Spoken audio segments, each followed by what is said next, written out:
Hello viewers, আসসালামু আলাইকুম। আশা করি সবাই ভালো আছেন।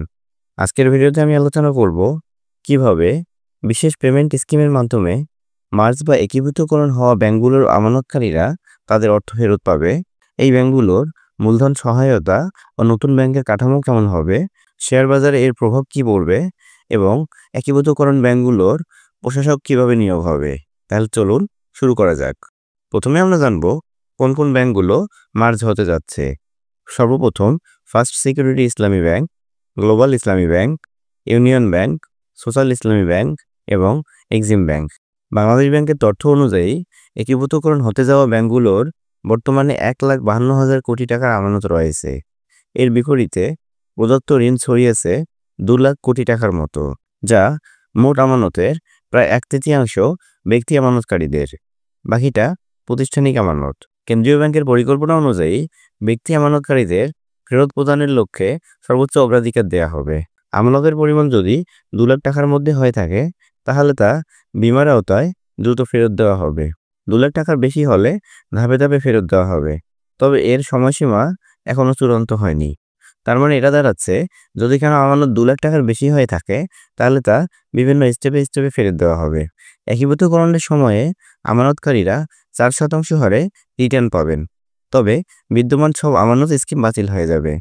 একজন আমানতকারীর একাধিক ব্যাংক হিসেব থাকলেও একটি হিসেবের মাধ্যমে গণনা করা হবে এবং সর্বোচ্চ বীমা সীমা 2 লাখ টাকার মধ্যেই থাকবে। অর্থাৎ একজন আমানতকারীর যদি কোনো হিসাব ফার্স্ট সিকিউরিটি ইসলামী ব্যাংকে থাকে বা এক্সিম ব্যাংকে থাকে এবং সোশ্যাল ইসলামী ব্যাংকে থাকে বা যে কোনো ব্যাংকে যদি একটা করে হিসাব থাকে, সবগুলো হিসেব একটি হিসেবের মাধ্যমে গণনা করা হবে।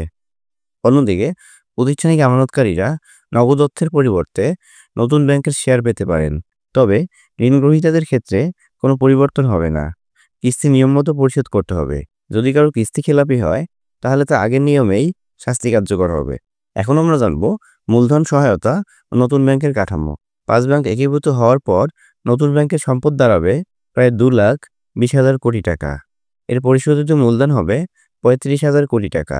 এর মধ্যে 20,000 কোটি টাকা দেবে সরকার, 10,000 কোটি টাকা আসবে ডিপোজিট ইন্স্যুরেন্স ফান্ড থেকে এবং 5,000 কোটি টাকা আসবে আন্তর্জাতিক দাতা সংস্থা থেকে, যেমন IMF, বিশ্বব্যাংক, ADB ইত্যাদি।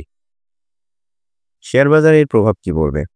5টি ব্যাংক বর্তমানে ঢাকা স্টক এক্সচেঞ্জের তালিকাভুক্ত। একীভূত হওয়ার পর এগুলো ডিলিস্ট করা হবে, তবে বাজারে ইতিমধ্যেই ধস নেমে গেছে এইসব ব্যাংকের। তো ভিউয়ার্স, আপনাদের যদি একীভূতকরণ ব্যাংকগুলোর আমানতকারীদের টাকা ফেরত নিয়ে কোনো কোশ্চেন থাকে তাহলে অবশ্যই কমেন্ট করবেন। ব্যাংকিং সম্পর্কে নিত্য নতুন আপডেট পেতে আমার চ্যানেলে সাবস্ক্রাইব করবেন। ধন্যবাদ।